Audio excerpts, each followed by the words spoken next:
Eu queria pedir ao meu querido Gerson, que está capitaneando essa transmissão, para colocar Lacombe, Ludmilla e Alan aqui na minha companhia.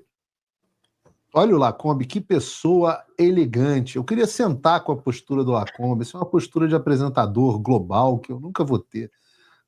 Cara, essa cadeira aqui que a gente tá, rapaz, é uma cadeira improvisada da minha varanda, que a gente trouxe para a produtora da Timeline.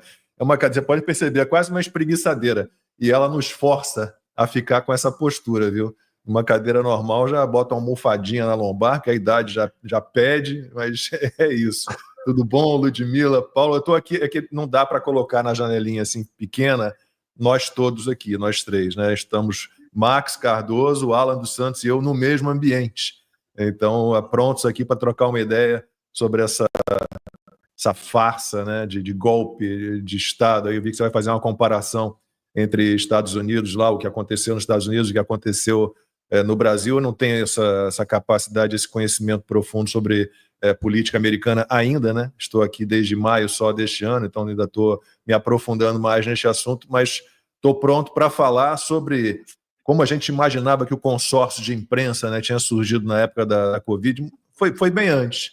Né? Lá em 2006, quando teve lá aquele protesto capitaneado pelo Bruno Maranhão, né, um dos fundadores do PT, quebraram tudo lá em Brasília. Ali, toda a imprensa, né, a grande parte da imprensa, tratou aquilo como uma manifestação. Ninguém falou ali em momento nenhum que aquilo era uma tentativa de golpe de Estado, né? Mas no 8 de janeiro de 2023 já todo mundo partiu né, com a reedição, mais uma vez, do consórcio, tratando aquilo tudo como uma tentativa de golpe de Estado, algo que não tem o menor cabimento, né?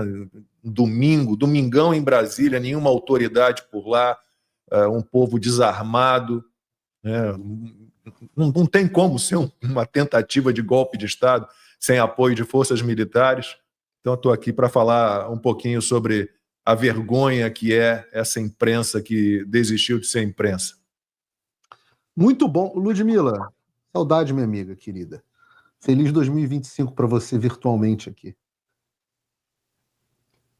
Ludmilla está sem som. Está sem som aqui para nós também. Alô, alô, testando? Agora sim. Alô? Sim. Opa, show de bola. Tô igual a... Como é que é? A doutora Vera, né? Doutora Vera, o som, doutora Vera. O som, doutora Vera. Bom, feliz ano novo, meu amigo. A gente não se falou esse ano, então, os dois, né, concentrados aqui nos seus projetos, a gente não conseguiu se falar esse ano ainda. Boa tarde, então, meu amigo Paulo. Boa tarde, Lacombe, Alan, Max e a audiência aí da Super Live. Prazer estar aqui com vocês esse ano. Feliz ano novo, né? Apesar de tudo, apesar de que ainda tem muita gente sofrendo, tem muita gente ainda presa, tem muita gente que, de repente, não está presa, mas está com tornozeleira, está cheio de cautelares, enfim.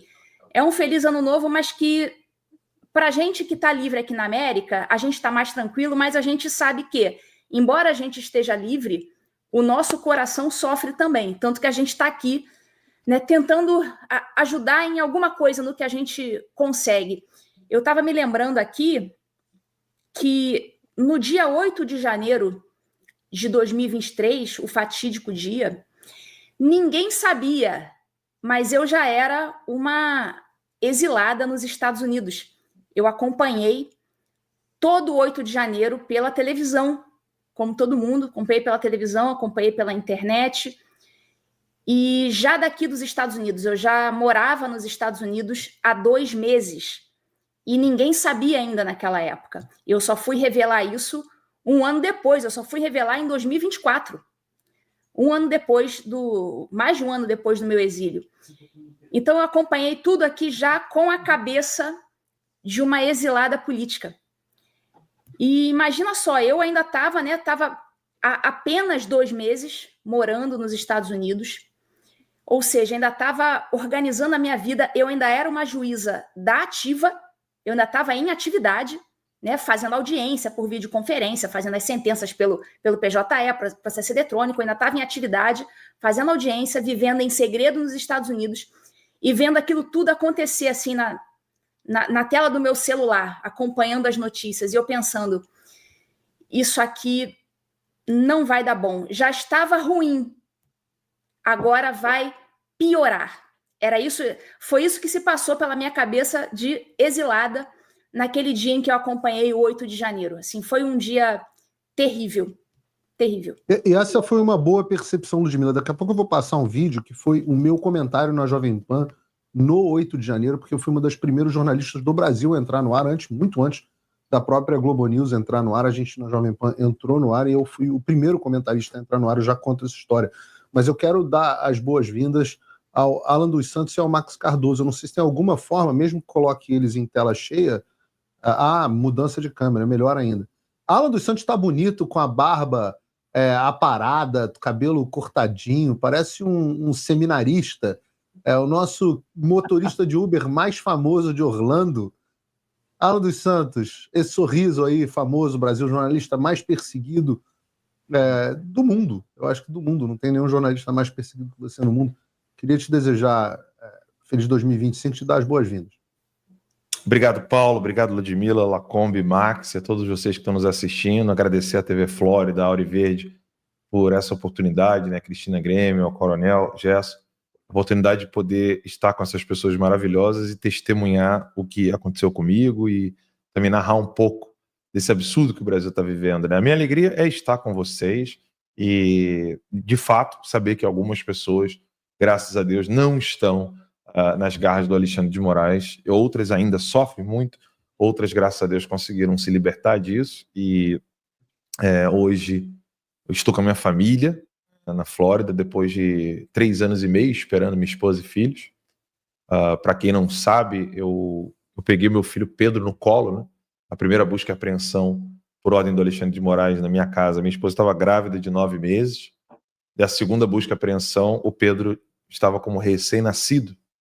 E aí eu peguei o Pedro no colo, convivi com meu filho durante 1 mês e depois só pude vê-lo já com 3 anos e 6 meses. Né? Então, eu não vi meu filho engatinhar, eu não vi o Pedro caminhar, vi assim, né, pela tela do celular com a minha esposa, mas eu não tive a oportunidade de poder estar ao lado do Pedro. Né? É um filho querido e, graças a Deus, hoje está lá sempre grudado comigo, com a Carol, o Pedro, o Tomás, a TT, o Gabriel, que nasceu aqui, e a TT, né, que exige cuidados especiais. Também não pude estar com a minha filha nos momentos ali mais difíceis, que minha esposa teve que sofrer tudo isso sozinha. Né? A Gabriela Ritter sabe bem o que é isso, né? Ela também passa por isso com a filhinha dela. Então esses são os desafios que nós estamos vencendo dia após dia. Então não podemos perder nunca a esperança, não podemos esquecer jamais que Deus cuida de cada um de nós e aguardar a misericórdia divina no momento certo. Então, para mim é uma alegria estar aqui com vocês, pessoas com as quais eu ficava conversando e lamuriando, né, as minhas dores nos momentos mais difíceis, né, a Ludmila, o Paulo, o próprio Lacombe, que veio me visitar algumas vezes antes de vir morar aqui, o Max. Então, para mim é uma alegria poder estar aqui com vocês denunciando esses tiranos e esses abutres, né, que estão destruindo o nosso país, denunciando-os e, graças a Deus, já com a minha família salva, Paulo. Então, essa é a introdução que eu gostaria de dar para as pessoas, né? Não estou aqui apenas como um jornalista, mas como alguém que sofreu na mão dessa tirania e sabe muito bem do que eles são capazes de fazer. Sofreu e sofre, né, Alan? Junto com toda essa perseguição que você sofreu no âmbito pessoal, que eu acompanhei de perto e me comovi junto com boa parte do Brasil, houve a perseguição também profissional. Né? Terça Livre era um canal independente mais bem sucedido da América do Sul, ou talvez da América Latina, e foi um veículo de imprensa, talvez o primeiro veículo de imprensa fechado no Brasil em décadas, por ordem do Alexandre de Moraes. Junto com você no Terça Livre, do qual eu também fazia parte, tinha a Estrela apresentando os nossos boletins, que está aí com você hoje, que é o Max Cardoso. Eu queria dar as boas-vindas também ao Max Cardoso e já pedir ao Max para começar dizendo para a gente, Max, hoje, depois de todo esse tempo passado, 2 anos de aniversário dessa data fatídica, dessa farsa, como é que você definiria os acontecimentos do 8 de janeiro? Boa tarde, Paulo. Boa tarde, Ludmila. Boa tarde à nossa audiência. Queria agradecer antes, Paulo, também ao convite de poder estar aqui nessa live que é um marco, né? De uma live de 8 horas com várias pessoas importantes falando sobre um tema tão relevante quanto esse. Então, agradeço a Auriverde, TV Flórida, ao Coronel Gerson, por essa oportunidade. E, Paulo, o que a gente viu no 8 de janeiro foi, de fato, uma narrativa criada, né, artificialmente para na minha opinião, a esquerda brasileira ela está tentando criar um novo mito fundador. Porque o mito fundador da nossa esquerda hoje, da esquerda no Brasil hoje, ainda é a resistência à tal da ditadura militar. Então, e isso para eles hoje é um problema, né? Porque eles querem os militares. Muitos da esquerda já perceberam que é importante trazer os militares para junto, assim como acontece na Venezuela. É o que mantém o Maduro no poder, inclusive, é o fato dele ter militares. Então, eles estão insistindo, eles vêm procurando um novo evento para marcar, vamos dizer assim, a origem, né, o mito fundador dessa nova esquerda brasileira. Eles tentaram com o golpe da Dilma, né, ficaram repetindo o golpe da Dilma. Você vê que agora já não falam mais disso, né? Já é difícil de comentarem isso. Então, para mim, o 8 de janeiro está sendo essa artificialidade, essa narrativa artificial que a esquerda está adotando para colocar ali. Por isso, essa coisa de comemorar, né, rememorar o 8 de janeiro, a tentativa de golpe de Estado contra as instituições e o Estado democrático de direito de dinheiro, né, como disse Natuzanelli, naquele ato falho. E eu percebo isso, Paulo, e é muito triste porque você vê novamente a esquerda disposta a sacrificar pessoas inocentes, a sacrificar trabalhadores, pessoas do povo, pessoas comuns. Tem até pessoas consideradas incapazes que estão presas. Tem a morte do Clesão, que para mim é um marco dessa ditadura brasileira, desse regime brasileiro que a gente vive, né? Um marco ruim, um marco para mostrar o nível de perseguição, o nível de maldade que essas pessoas são capazes de fazer contra o próprio povo brasileiro. Eles não se importam com as pessoas. E eu espero que as pessoas, tanto com essa super live quanto outros conteúdos que estão sendo realizados, possam perceber a verdade do que está acontecendo no Brasil. E eu peço a você que está nos assistindo para entrar neste link aqui, no link para fazer parte do abaixo-assinado a favor da anistia. Você pode acessar o site www.anistiaja.org e fazer parte do abaixo-assinado em favor da anistia, que é um movimento que já vai acontecer nos Estados Unidos, agora com a posse do presidente Trump, que já anunciou que fará o perdão dos perseguidos, né, que injustamente perseguidos, nas palavras dele. A gente precisa desse movimento também no Brasil. Alan, no campo dos paralelos dos Estados Unidos com o Brasil, eu me recordo com bastante satisfação de estar no dia 6 de janeiro de 2021 apresentando os Pingos nos Is na Jovem Pan. E naquele momento eu estava na Flórida, mas você estava em Washington. Você tinha ido a Washington, D.C., a capital americana, para cobrir a manifestação MAGA dos milhões que ia acontecer naquele momento e a certificação ou não das eleições americanas. E com isso você, eu não diria que estava no epicentro, porque você não estava ali no terreno do Capitólio, né, Capitol Grounds, como eles chamam, mas você estava ali muito próximo do local e viu como é que se desenrolou esse processo. 2 anos depois, você com essa experiência do futuro, já à distância, apesar é curioso, né? Você acompanhou o 6 de janeiro nos Estados Unidos e não acompanhou o 8 de janeiro no Brasil, porque você já estava aqui nos Estados Unidos.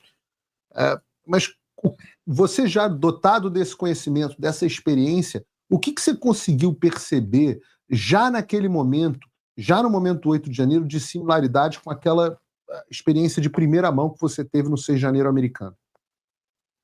Olha, de cara, eu percebi que aquilo iria se repetir. Eu não falei sozinho, né? Tantos outros falaram a mesma coisa, mas que eles iriam fazer algo similar com relação ao povo brasileiro. Quando eu digo eles iriam fazer, por quê?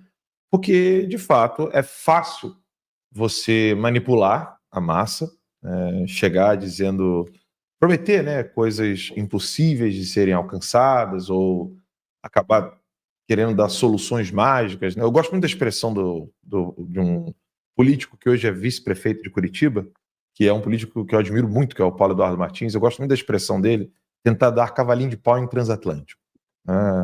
Sabe essas promessas de dar cavalinho de pau em transatlântico? Infelizmente, isso foi vendido, foi ventilado, e aí você acaba mexendo com os ânimos das pessoas, e eu vi isso acontecendo no 6 de janeiro. Eu estava hospedado no Washington Hotel, que não faz muro com a Casa Branca, mas quem abrir aí o Google Maps ou algum GPS vai poder observar bem. O Washington Hotel está do lado da Casa do Tesouro ali, e ali sim já faz muro com a Casa Branca. Então eu fiquei hospedado ali no Washington Hotel, e eu vi a noite anterior do dia 6 algumas pessoas agitando gente comum, né, que hoje eu entendo muito bem que certamente eram pessoas do serviço de inteligência, ou do FBI, ou de algum serviço de inteligência, de algum grupo interessado no que aconteceu no fatídico dia 6 de janeiro nos Estados Unidos. Alguém iria sair beneficiado naquilo ali, né? O famoso cui bono, né? A pergunta latina é a quem beneficia. E quando eu vi aquilo acontecendo nos Estados Unidos, na noite anterior do dia 6, eu vi coisas similares ocorrendo no Brasil.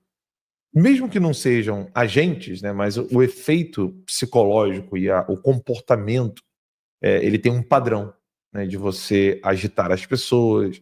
Um diz que tem uma fonte, como eu posso dizer, como é que é? Privilegiada, né? Acho que esse é o termo, fonte privilegiada, e ficou ali atiçando, infelizmente, as pessoas, e eu vi os chamados agentes provocadores, né, Alan? Agentes provocadores, isso. Bastante descrita, vários livros, o livro do William Blum, do Andrei Manolo, tantos livros que descrevem essa ideia de você infiltrar um pequeno número de agentes em um ambiente político que está muito tenso, ou seja, você tem a ideia do barril de pólvora, onde você chama as pessoas para esse barril de pólvora, e os agentes provocadores servem apenas como elementos de ignição.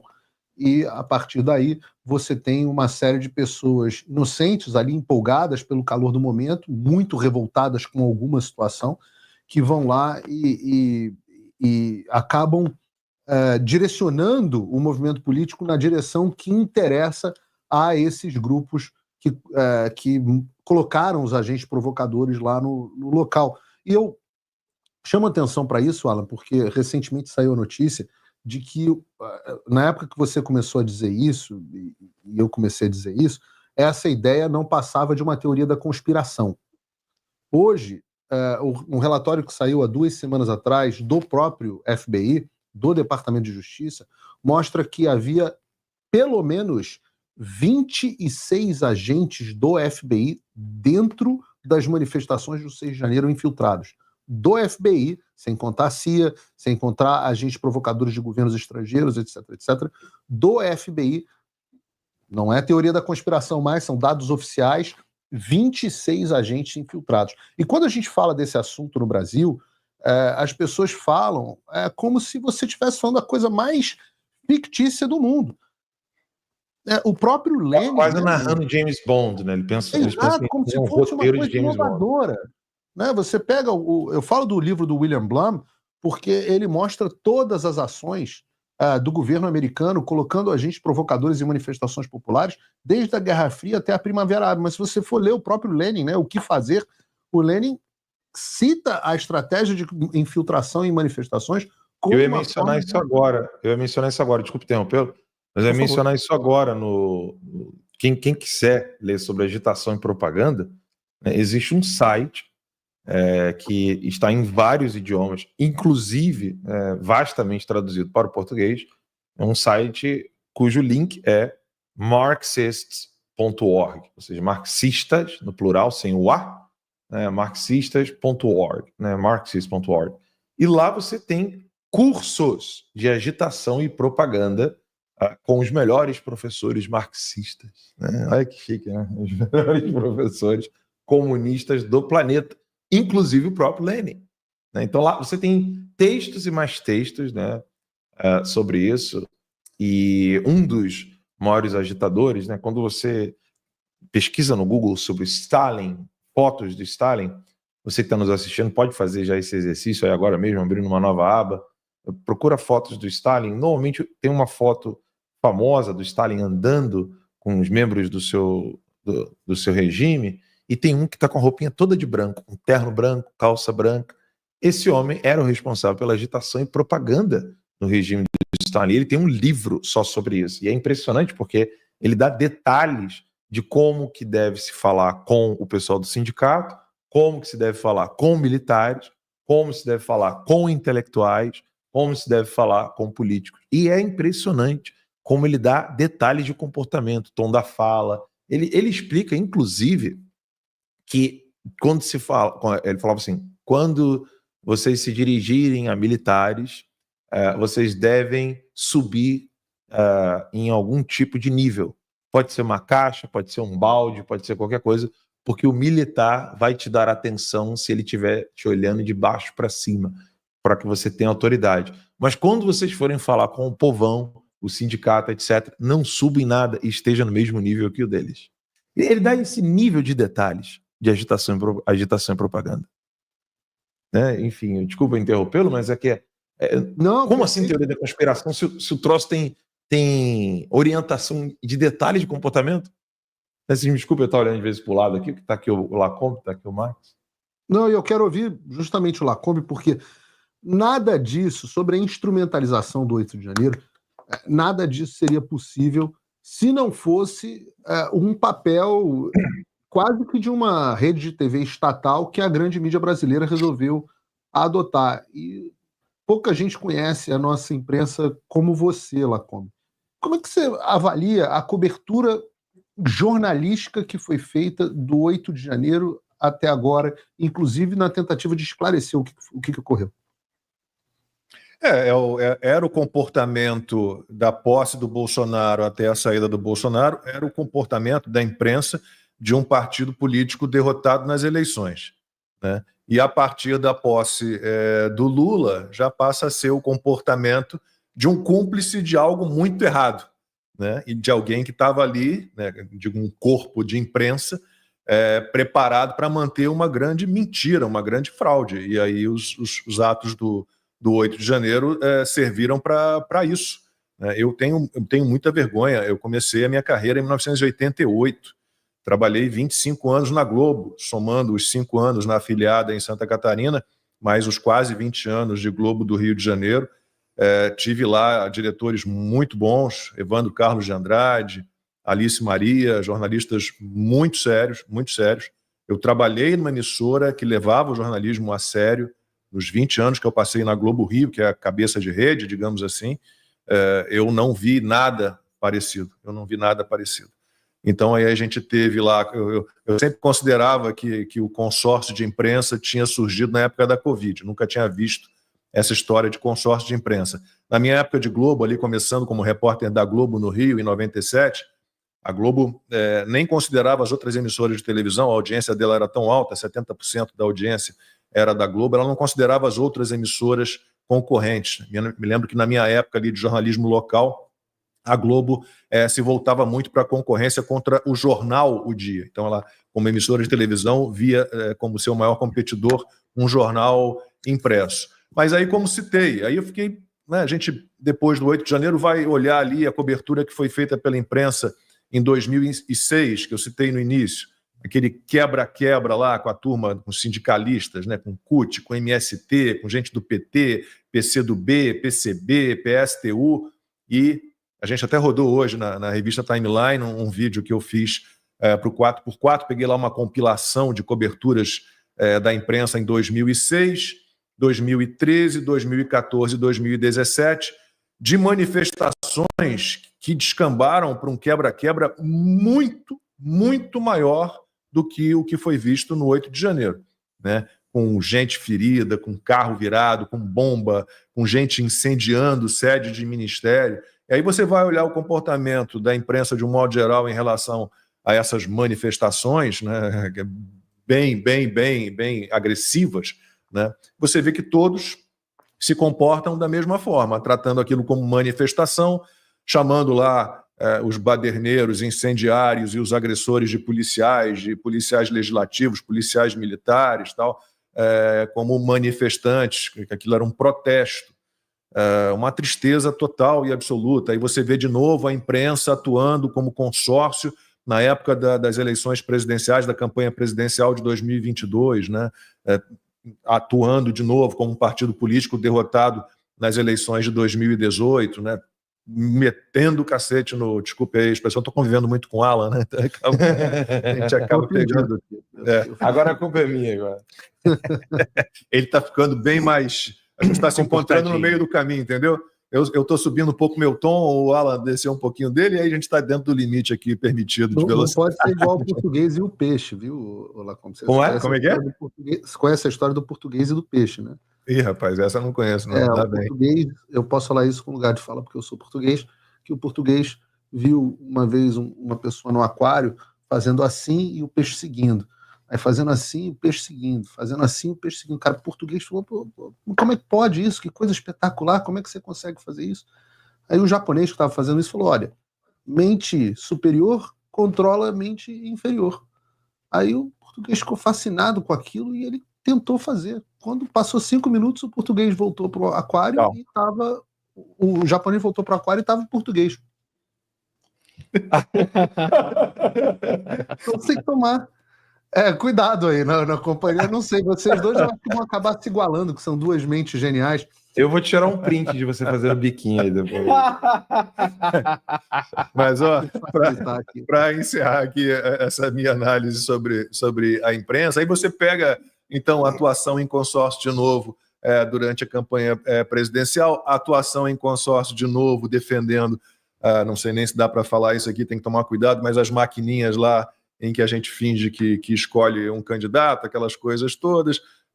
Tem isso, né? Tem agora a imprensa toda atuando em consórcio, defendendo a censura, achando um absurdo total e completo a mudança de rumo do Mark Zuckerberg. Eu não estou aqui para querer investigar profundamente o que o levou a tomar um caminho decente, aparentemente, né? Mas a turma do consórcio de imprensa, que a gente achou que tinha acabado, ou que está aí de novo, né? Você tem editoriais e artigos e mais artigos e colunas e mais colunas dizendo, não, agora então é que o STF tem que tomar a frente. A Ludmila está aí para falar sobre isso.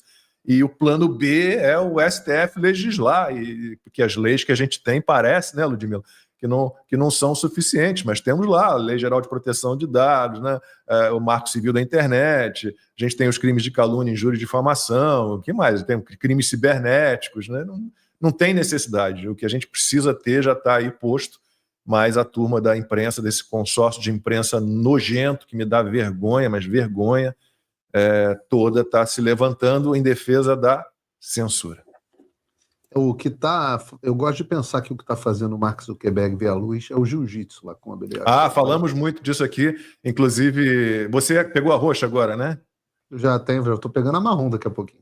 Eu sou marrom 2 graus, o Paulo Porto de Mello estava com a gente aqui ontem e vai estar de novo amanhã, faixa roxa. Inclusive nós tivemos uma academia, uma unidade da Gracie Barra em São Paulo, Paulo e eu fomos sócios lá, mas infelizmente tínhamos um sócio que não prestava e o negócio não deu muito certo. Então quando você vier, a gente está aqui fazendo conta, vamos comprar os nossos tatames, pelo menos uns 16 metros quadrados de tatame, para a gente fazer o rola.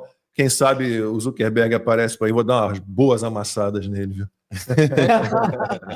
É isso aí. O Lud, isso é muito interessante o que o Lacombe estava falando sobre a campanha que está havendo do consórcio de mídia em direção à censura no Brasil, né? E eu queria te ouvir um pouco sobre... Essa tentativa foi frustrada. Olha aí que o CEO do UFC, Dana White, nomeado para o conselho da Meta, para o conselho de administração da Meta, né?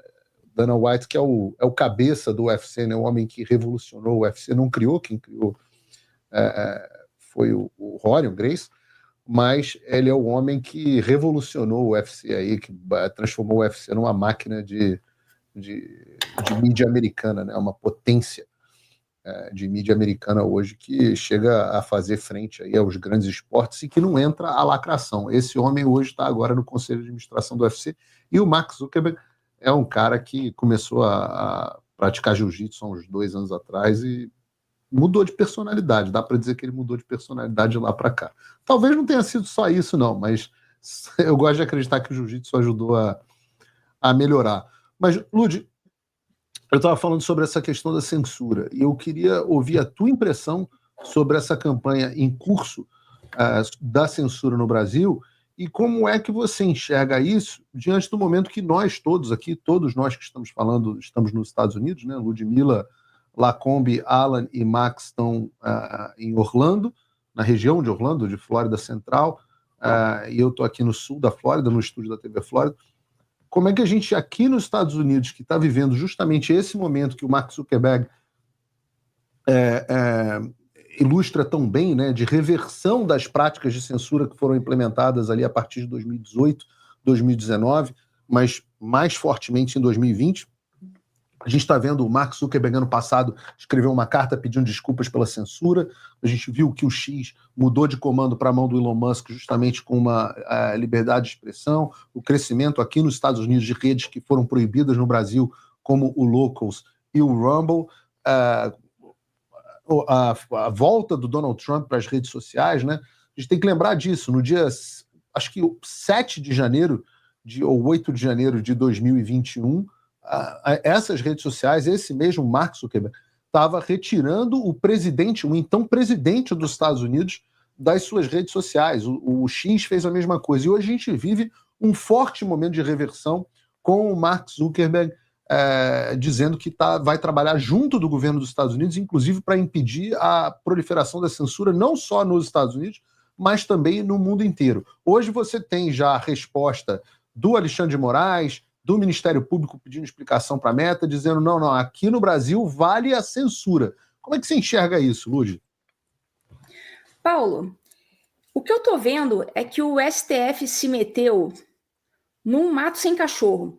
Porque, veja, eles estão insistindo em um modelo de censura, essa coisa de estimular o PL da censura. Não saiu o PL da censura, então vamos regular, considerando inconstitucional o artigo 19 do Marco Civil da Internet. Então, eles estão fazendo um movimento que está completamente, mas completamente na contramão do que está acontecendo no mundo neste exato momento. Até bem pouco tempo, antes do Elon Musk comprar o Twitter e transformar em X, a gente via isso como algo quase que impossível. Aí rolou a compra do X e pelo menos o X se tornou, né, continuou sendo a rede da política. O Instagram tem um objeto, o TikTok tem outro objeto, o YouTube tem outro objeto, mas o Twitter é a rede da política. Então, a partir da compra do Twitter pelo Elon Musk, pelo menos essa parte da internet se tornou livre, indo na contramão do que gostaria o STF. Agora, eu não sei vocês, mas eu fui surpreendida com essa declaração do Mark Zuckerberg. Eu estava vendo já um movimento dele, querendo se aproximar do Trump, mas é óbvio, né? Geralmente essas pessoas, quando veem que o poder foi para o lado, eles procuram ir junto, né? Ele estava indo ali, babando um certo ovo do Trump, dizendo que ele realmente é um cara durão, falando daquele episódio da bala que passou no pé do ouvido do Trump. Então ele estava ali babando aquele ovo do Trump e tal, mas eu não imaginava que ele fosse dar essa declaração assim tão pesada e mirando muito claramente no STF, embora ele não tenha dito expressamente que ele estava falando do STF, mas é óbvio que estava, inclusive a imprensa brasileira acusou o golpe. Então o STF me parece que está ficando completamente isolado nesse tabuleiro. E mais, como nós vimos, já desconfiávamos, mas agora tivemos certeza, por meio da entrevista do Mike Pence no Joe Rogan, a gente sabe quem é que estava dando aquela sustentação ao Alexandre de Moraes. E a gente sabe que estava vindo daqui mesmo, dos Estados Unidos. Isso agora, o Alexandre vai perder? Já perdeu, né? Já perdeu, não tem mais essa sustentação. A sustentação financeira também, como a gente já sabe que os parlamentares americanos já fizeram até lei, vai perder também a sustentação das ONGs. Então, o STF está ficando completamente isolado e me parece que essa atitude do STF de não dar o braço a torcer, de não paralisar, porque o STF poderia tomar uma atitude no sentido de, ferrou, peraí, vamos parar aqui um pouco, vamos colocar o pé no freio, porque a gente vai se ferrar. Mas eles vivem numa bolha tão absoluta que eles não conseguem enxergar, ou se enxergam, não admitem a possibilidade de que ficaram isolados e de que agora realmente ferrou para eles. Não tem mais a sustentação que tinham. A própria imprensa, por meio dos editoriais do Estadão, da Folha, que eram veículos amigos, já estão fazendo editoriais assim, mas um atrás do outro. Perderam a sustentação, portanto, da mídia. Ainda tem, claro, ainda tem Brasil 247, ainda tem a Daniela Lima, eu sei. Mas aqueles jornais, né, com substância, né, que tem tradição, como o Estadão e Folha de São Paulo, já largaram o barco. Os Estados Unidos também já perderam a sustentação dos Estados Unidos. Eles estão completamente isolados agora. E não largam o osso, não admitem. A empáfia não permite que eles coloquem o pé no freio e digam, ferrou, vamos parar, vamos botar o pé no freio e vamos, sei lá, vamos fingir que nada aconteceu. Eles não fazem isso. Então, eles estão acelerando, a meu ver, essa é a minha leitura, estão acelerando na direção do abismo, porque eu não vejo como isso se sustentar por muito tempo mais. Ainda mais agora que a Meta já falou com todas as letras que vai rachar fora. Eles tinham essa sustentação, e muito, como nós sabemos, das redes sociais. A gente sabe muito bem, e o Twitter Files revelou isso, o Elon Musk revelou, que o Alexandre queria não era ele mesmo ficar em pessoa censurando os outros, porque ele estava vendo que ele estava ficando queimado. Então, ele queria que a censura acontecesse ali no segredinho das redes sociais. Queria que a Meta censurasse em segredinho, que o Twitter censurasse em segredinho, sem que ele precisasse sujar as mãozinhas dele. Só que isso veio à tona, e agora o Mark Zuckerberg, assim como o Musk, falou, não vou participar disso. Então, eu quero ver agora o STF continuar acelerando. Agora, a meu ver, essa é a minha opinião, a meu ver, na direção do abismo, porque não tem mais sustentação. A gente tem aí o vídeo, um trechinho do vídeo do Mark Zuckerberg, por um acaso, ao qual nós estamos nos referindo aqui, não? Latin American countries have secret courts that can order companies to quietly take things down. The only way that we can push back on this global trend is with the support of the US government. And that's why it's been so difficult over the past 4 years when even the US government has pushed for censorship. By going after us and other American companies, it has emboldened other governments to go even further.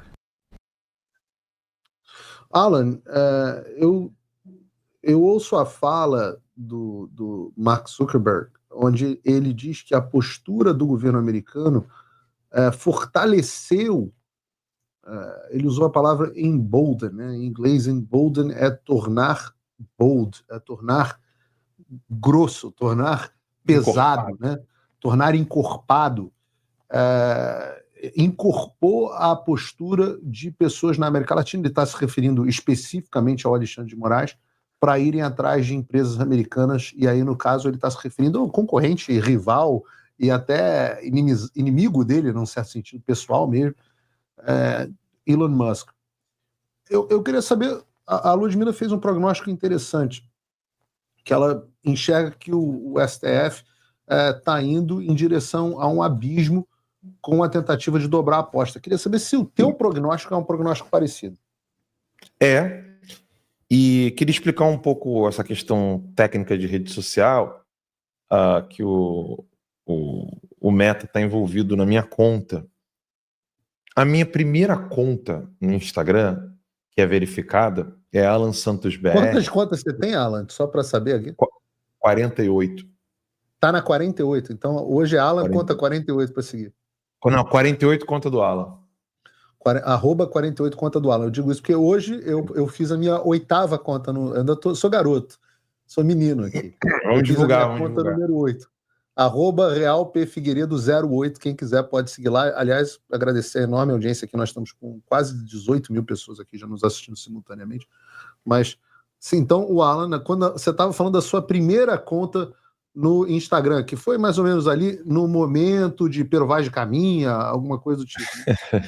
Por aí. Você e Pero Vaz de Caminha abriram juntos a conta no Instagram. Na verdade, o Lacombe estava ajudando o Moisés, aí o Lacombe falou assim para mim: pô, essas piadinhas. Eu tenho uma, já que abriu brecha para piada, você viu que o Fernando Conrado colocou que o Trump é muito melhor que a Dilma, porque ele dobrou a meta. Ele dobrou a meta. Dobrou a meta. Ó. Dobrou a meta. Vou botar a turma aqui. Volta pra gente, Alan dos Santos. Você estava aí abriu a sua primeira conta na Meta? Então, a minha primeira conta, ela só pode ser vista na Alemanha. Então, quem estiver nos assistindo aqui na Alemanha, você consegue ver a minha conta no Instagram, Alan Santos BR. Na Alemanha. Todas as outras, você só pode ver estando fora do Brasil, exceto a 48, que você pode ver no Brasil ainda.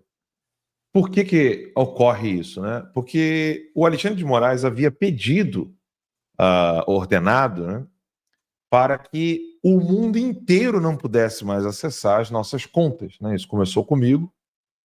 Então deu certo na primeira conta, né, Alan Santos BR, que eu não sei se ela vai continuar dessa maneira agora com algumas mudanças da Meta. E o Elon Musk já tinha feito isso comigo na minha conta no X, né, no X. Então, uma pessoa que esteja usando VPN, ela consegue acessar a minha conta no X, só que ela não consegue acessar a minha conta no Instagram, a primeira, né, que é verificada. Ela tem 500 mil de pessoas, porque ela parou em 2019, início de 2020. Então, uma conta de 5 anos sem poder ser acessada. Certamente, acho que ela já estaria mais que o dobro, né? Do que 500 mil. E o que ocorre é isso. A Meta, ela passou, então, a seguir o caminho do X, onde eles bloqueiam o acesso da conta no Brasil, mas não bloqueiam o acesso da conta para fora do Brasil.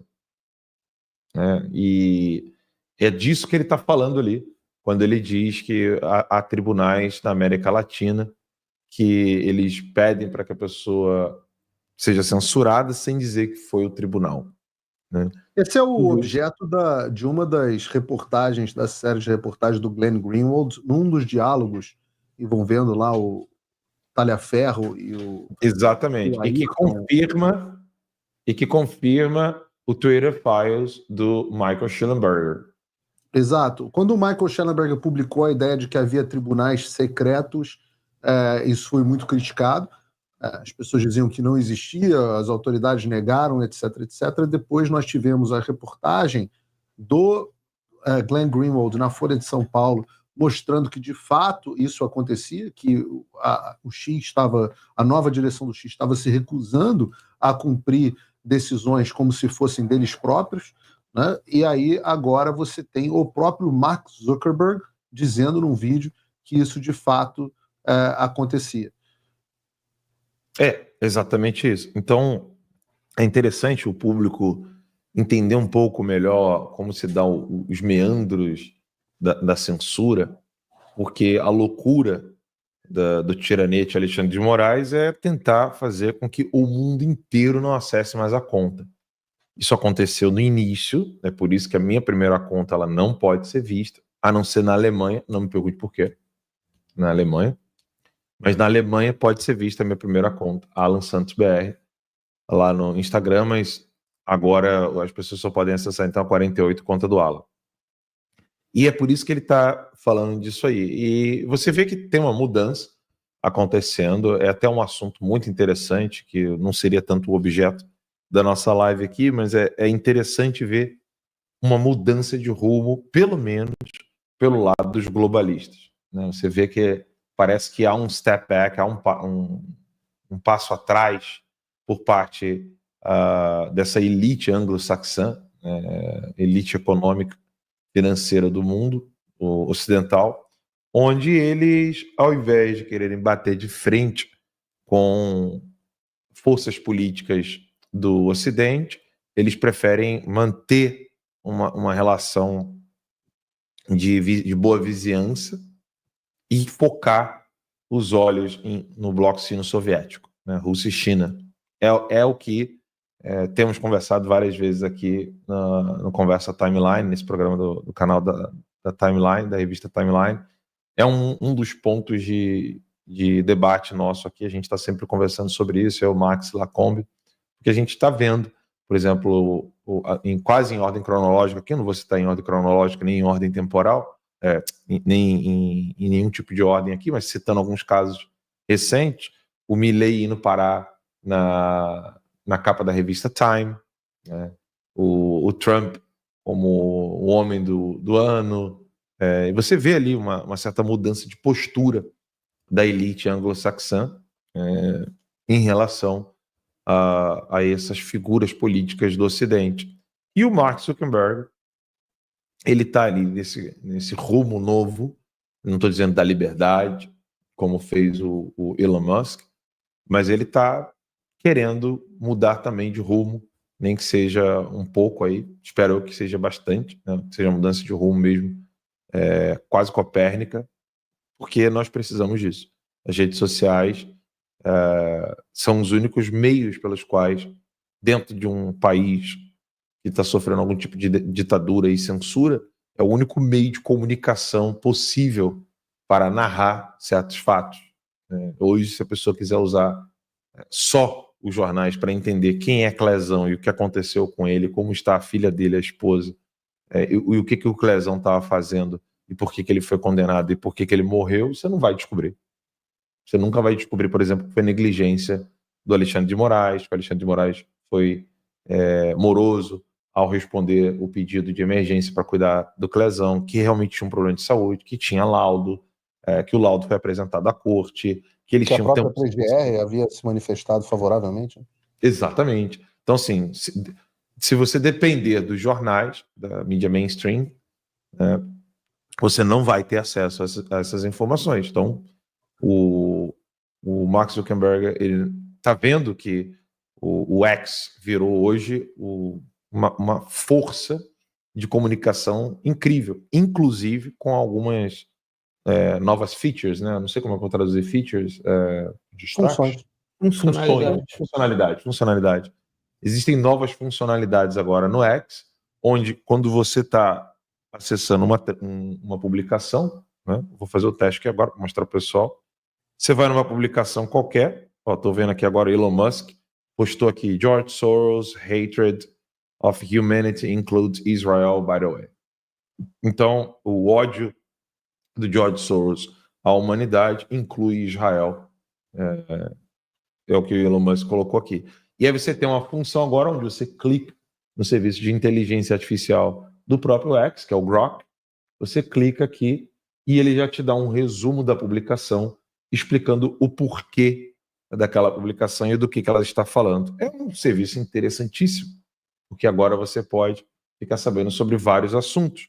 Por exemplo, enquanto eu estava fazendo a introdução aqui do nosso bate-papo, eu lembrei aqui do complô dos terroristas contra a governadora do Michigan em 2020, né? Onde 14 agentes do FBI estavam envolvidos no troço, né? O jornalista a tocar nessa ferida aí foi o Tucker Carlson, e o Grok foi me dando aqui as informações, mas não foi me dando as informações que eu queria, né? Que era o fato do FBI ter se infiltrado nesse complô. Depois, algumas pessoas envolvidas nisso aí foram absolvidas e não virou, então, um grande ato terrorista nos Estados Unidos, era só mais um false flag, né, que foi criado na época das eleições. E diga. Não, eu queria ouvir. A gente está chegando nos nossos 5 minutos finais. Eu queria ouvir. Olha só, então desculpa aí, vamos lá. Passou rápido.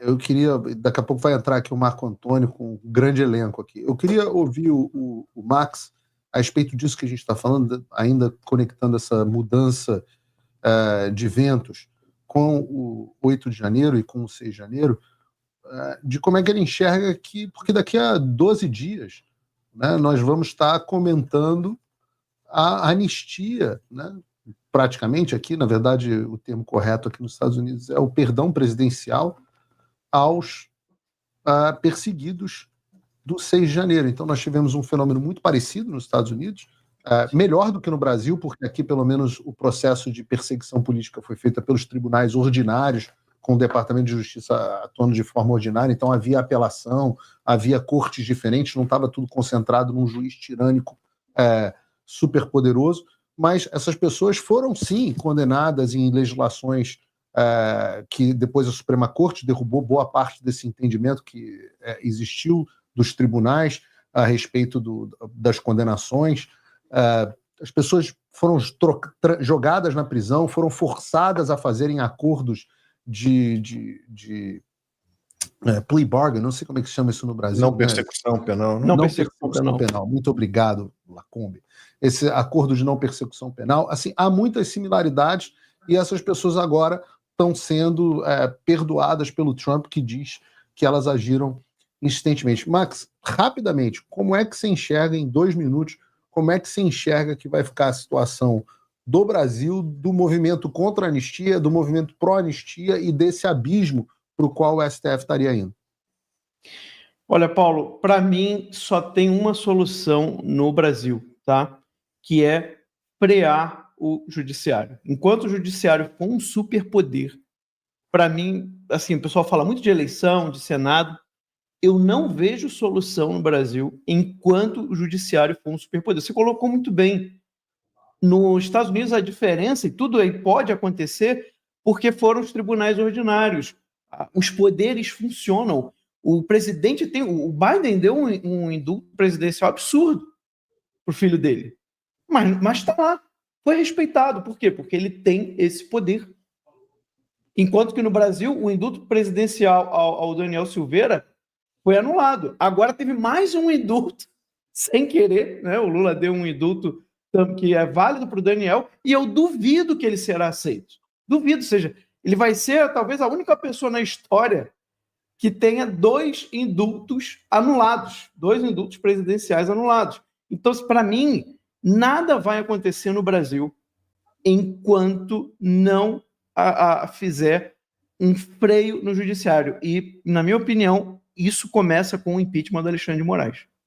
Agora, é óbvio que é fácil falar, né? Fazer isso, a gente precisa de um Senado, a gente precisa de um presidente do Senado que seja capaz de colocar isso em pauta e, obviamente, aprovar esse pedido. É o trabalho que a gente precisa fazer.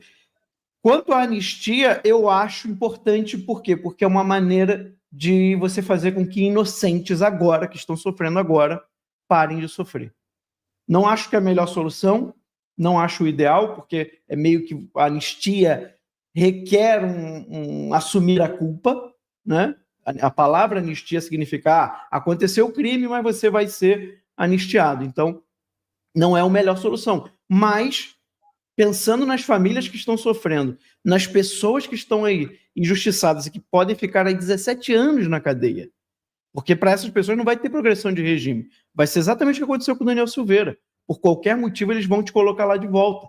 Então, a anistia, para mim, é um mal menor, que pode resolver aí uma injustiça aguda, né? Algo que está acontecendo agora que a gente não pode aceitar que essas pessoas fiquem mais um dia na cadeia sem ter cometido nenhum crime. Eu queria agradecer imensamente, Max, a você, ao Alan dos Santos e a Ludmila por terem aceito aqui o convite para a gente fazer essa live histórica.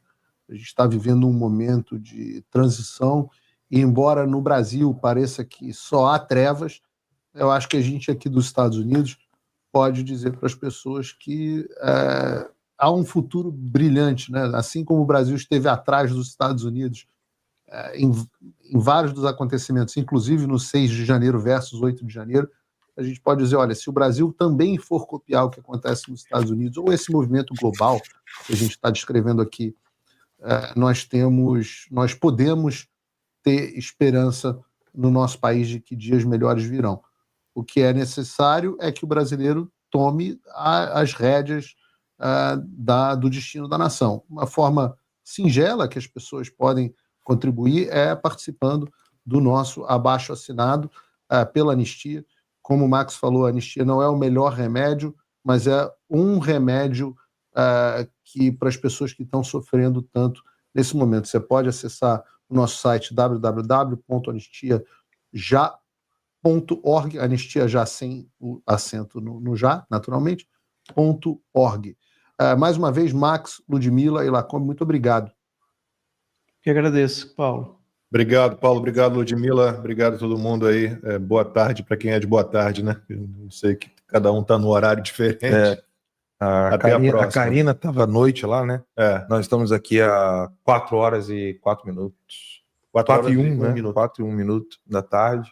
Obrigado a todos vocês e as pessoas que estão nos assistindo, não deixem de assinar esse abaixo-assinado e manifestar de alguma maneira o seu apoio às vítimas, sobretudo entrando em contato com algumas pessoas que já estão no exílio tentando ajudá-las. A Gabriela é uma delas, tem várias outras. Essas pessoas não estão em situação confortável. Eu já estou conseguindo dar a volta por cima com esse trabalho maravilhoso da Timeline, também o Uber. O Lacombe está me proibindo de fazer Uber, ele é meu chefe. Eu pago você para trabalhar na Timeline. Então, mas graças a Deus a gente está conseguindo dar a volta, muitos ainda não.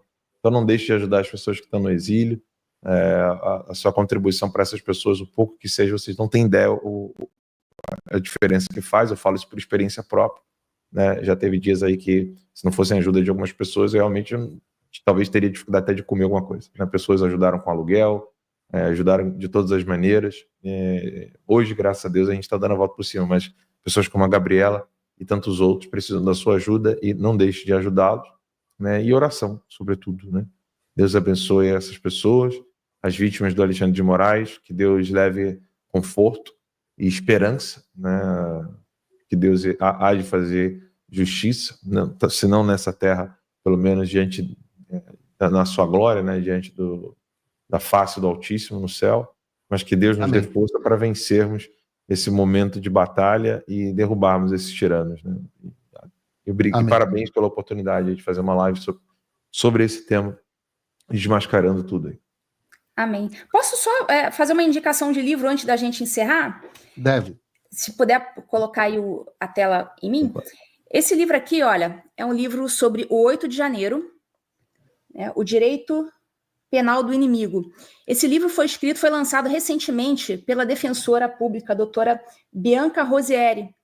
Ela é minha amiga, é minha aluna, e eu tive a honra de escrever o prefácio desse livro. Então, bacana. Esse livro é um apanhado dos acontecimentos do 8 de janeiro e escrito sob a ótica do direito penal do inimigo, né? Como que o direito penal do inimigo foi aplicado nesses casos, como essas pessoas que foram presas foram consideradas inimigas do Estado. Então é uma obra realmente que, né, comprem antes que seja censurada, antes que o menino que queima livros resolva queimar. E eu vi até algumas pessoas dizendo aí nos comentários, vocês não falaram do 8 de janeiro, vocês falaram dos Estados Unidos, mas ora, gente, qualquer mudança que aconteça no Brasil que vá beneficiar o pessoal do 8 de janeiro vai a partir daqui dos Estados Unidos, com a pressão no judiciário brasileiro que está oprimindo o pessoal do 8 de janeiro. Então, assim, é um link muito fácil de se fazer. Então, é óbvio que esse assunto que nós falamos aqui tem tudo a ver, está completamente linkado com o 8 de janeiro. Era só essa observação que eu queria fazer aí e deixar um abraço aí para vocês, Paulo, Alan, Max, Lacombe e os espectadores aí da Super Live. Eu agradeço, Ludmila. Lembrando que a gente está numa live de muitas e muitas horas aqui. Então, nosso bloco foi um bloco para fazer um pouco da inserção do 8 de janeiro nas questões globais, mas a gente teve e terá aqui muita gente para falar de muitos temas. Eu quero, inclusive, dar as boas-vindas ao meu querido amigo, companheiro de fio diário, Marco Antônio Costa, um homem que me torna feio na televisão de tão bonito que ele é. Exagero. Eu fico acanhado aqui. O Lacombe está aqui no meio. O Lacombe É. está aqui no meio. O Lacombe é o nosso galã. Eu sou conservado, Marcão, conservado. Já tô Eu tô me sentindo aqui o patinho, quase que literalmente o patinho feio. É que eu não sou patinho, mas o feio da nossa live. Saudade, Paulão. Saudade é toda minha, Marcão. Eu quero passar aqui a bola para você, porque eu sei que você tem muito. Sobre o que você vai falar agora nesse bloco que vem agora? A gente vai falar especialmente sobre as missões internacionais, né? Vocês também fizeram e fazem parte dessa história. Aliás, você tem um dedo fundamental, né, no rumo dessa história, que eu fico impressionado de ver como eu estou cercado de gente tão incrível assim, que está reescrevendo a história do nosso país.